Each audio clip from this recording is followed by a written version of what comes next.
տանել պահանջողները չեն։ Սրա մեղավորը կառավարությունն է, որ թույլ է տալիս, որ ամեն մի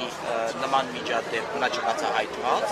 ուղղակի կառավարության առջև ավելանան սգվոր մայրերի ծնողների թիվը եւ հետո զարմանան, թե ինչու է այս ամենը չտեղի։ Սա ուղղակի արդեն սարսափելի տեղ է տանում եւ սա ոչ միայն հասարակության հետ կապված լուրջ խնդիր է բարձրացնում, սա ոչ միայն ուղղակի մտահոգիչ է այն առումով, որ հասարակության ներսում սասանվում է բանակի նկատմամբ վստահությունը, դա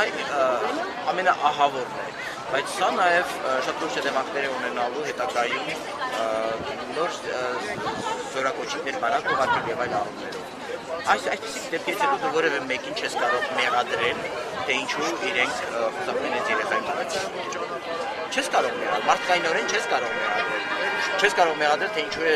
ծնողը ուզում, որ իր երեխան ապրի։ Կենդանի։